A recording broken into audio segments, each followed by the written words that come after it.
everybody, welcome back to my channel. This is Development as Dr. K. I just want to come on here and do a quick video about loan forgiveness, the program that President Biden has come up with, because there's a lot of misinformation about it. There's also a lot of misinformation about loans, so I figured I'll just do a video on loans. There are loans that the government can provide you, and there are loans that you can get on your own, and there are loans that your parents can get in their name for you when you go off to school. So the first thing I'll talk about is the government loans. So you can get two different kinds of loans. You can get a subsidized loan from the government or unsubsidized loan from the government. Okay, so a subsidized loan is a loan that is basically in deferment, so you don't have to make the payments while you're in school. The interest on those loans don't accrue, like don't build up, unless you are in school less than half time. So you need to be going to school at least half time to get the full benefits of those. Most of the time people enroll full-time unless they, got a second job, or they have, a family that they're looking after, or, something like that. So subsidized loans are not being paid while you're in school. And that's as well for in grad school. If you're an undergrad and then you decide to go to school again for graduate school, professional school, anything like that, then the interest is still being paid on that on your behalf from the government. Subsidized loans are also based on your need. So I did a video before talking about the need. I'll post it here. Just watch that to understand what need is. Unsubsidized loans are not really based on your need, but based on your remaining balance after other financial aid. That's a little bit different from need, so watch the video, like I said, to try and figure out, understand what that looks like. So unsubsidized loans, they're also from the government. They don't pay your interest while you're in school. So it's always building up while you're in school. You take out $10,000 of unsubsidized loans. Okay, by the end of the term, by the time you graduate, maybe you owe $15,000. That's just a roundabout number. Okay, but if you have a subsidized loan, you take out $10,000. When you graduate, you'll owe $10,000, and then your interest will start accruing, unless you go to graduate school or professional school. So another kind of loan that the government provides, but that your parents can take out for you, is the Parent Plus loan. Okay, and with the Parent Plus loan, that is an unsubsidized loan, and the interest rate tends to be a little bit higher. But it's a loan that your parents take out so that you can go to school. Private student loan. So with private student loans, the interest rate is probably going to be a little bit higher, especially if you don't go with your own credit union or your own bank. So you get those from the bank. The government federal loans, they're offered to you through the school. So once you get your financial aid package, then they send you a list like, here are all your fees, here's the financial aid we're offering you, here's the financial aid that the government is offering you. You have that, and then if you find out that your need basically isn't met by what the school is offering you, then you can go ahead and get a private loan. Okay, let's talk about loan repayment now. Whoever you get signed on with an employee for, a lot of times they will contribute to your education.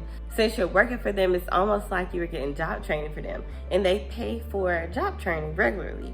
So that's why they cover that stuff. And sometimes they'll even cover your children's education too, if you stay long enough. Now, sometimes they have requirements that you need to stay a little bit longer for them to do that loan forgiveness, so watch out for that. The government also already has in place several different loan forgiveness programs. Some of you may ask, if there are already so many programs, why are so many people in so much debt? They're not good programs. They don't work well. It's a failure. That's why. So that's That's why President Biden has come up with a new plan to try to mitigate this. I'm not saying it's the best plan. I'm just here to present the facts. I'm not saying it's a bad plan, honestly, because the truth of the matter is, it's not the government's responsibility to take care of us, right? And I'm not saying that follows any kind of political belief. All I'm saying is that nobody's gonna take care of us like we're gonna take care of us, okay, so how does Biden's plan work? For the people who make over $125,000 a year, this program does not benefit you in any way. There'll be no cuts, no forgiveness, nothing like that. Okay? Now, if someone makes less than $125K a year, you should know how much you make. If you don't know, then you can go back and look on your previous tax forms. If you didn't file taxes, you can look at your W-2s and add them up. Okay, so if you make less than $125K, this program is for you.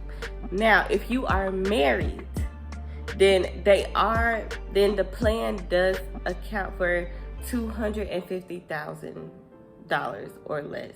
So if you make $250K or above, this plan, as a married couple, this plan does not benefit you. If you make $250K or less, this plan does benefit you. So if you are Pell Grant eligible, if you were Pell Grant eligible when you were in school, then you get $20,000 in loan relief from this plan. You should know if you were Pell Grant eligible. If you don't know, go back and look at your old accounts and it should say on there Pell Grant. You can also log back into your FAFSA and look at your old FAFSA. The website has changed a lot, but you should be able to navigate it. If you can't, they have chat specialists that you can just message and figure it out. Go back on there, look and see Pell Grant. It should tell you how much you got for Pell Grant and if you're Pell Grant eligible. So if you were Pell Grant eligible, $20,000 debt relief. Cool, right? If you are not Pell Grant eligible, you are still getting $10,000 toward debt relief. Now, why the difference? So Pell Grant was specifically made for low-income families. It's kind of idealistic that they would get more relief, right? Because the family in general makes less. So they have a more desperate need. There's a disparity there. And the Pell Grant is an attempt to try and correct that disparity. Almost every person that is Pell Grant eligible, their family made less than $60,000 a year. This plan is supposed to benefit 43 million people, and that's a lot of people. 90% of the student loan debt is held by people who make less than $75K a year. So it makes sense, and it's even a little bit better than the statistics, right? So another benefit of this plan is that the repayment rate is going to decrease from 10% to 5%. So that means you'll be paying, your minimum payments will be half of what they had to be.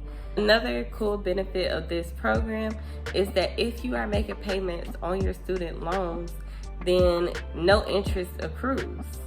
And that makes sense, right? Like, if I'm already making the payments, all my money is going to the interest. This isn't helping me. I might as well not make the payment, right? That's what a lot of people think. I'm not encouraging you to do that. Don't do that. If you have a loan and it's gaining interest, pay the interest. Part of the plan is if you have $12,000 or less in loan debt, and you have been making payments for 10 years, despite if it was consistent or not, if it has been 10 years of payments, then you get your $12,000 wiped away or less. So unfortunately, the loan forgiveness program only applies to federal loans. So if you have those private loans that I was talking about, credit card debt, any of that, and it's because of your education, it's still not going to be under this plan.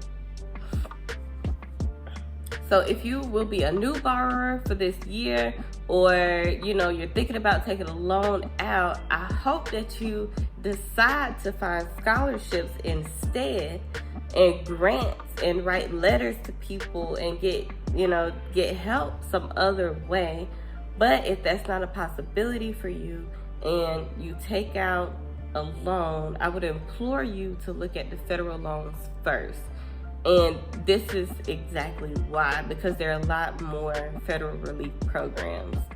This isn't the only loan forgiveness program that's out there. There's also one for public service people like teachers and firefighters and policemen and things like that. There are other forgiveness programs through, like I said, your job. I hope that this video was helpful. I hope that you learned something. Hopefully it wasn't too all over the place. We'll see when I edit it. Thank you for watching. I hope that you'll come back for more. And chill with me. Developing as Dr. K. Go ahead and click that like right there. That like. Yeah, click that. Okay, then go ahead down below and comment. Yes, comment like that. Just like that. I don't know what you're gonna comment, but comment something good, something positive. Why don't you just brighten somebody's day real quick? Brighten my day.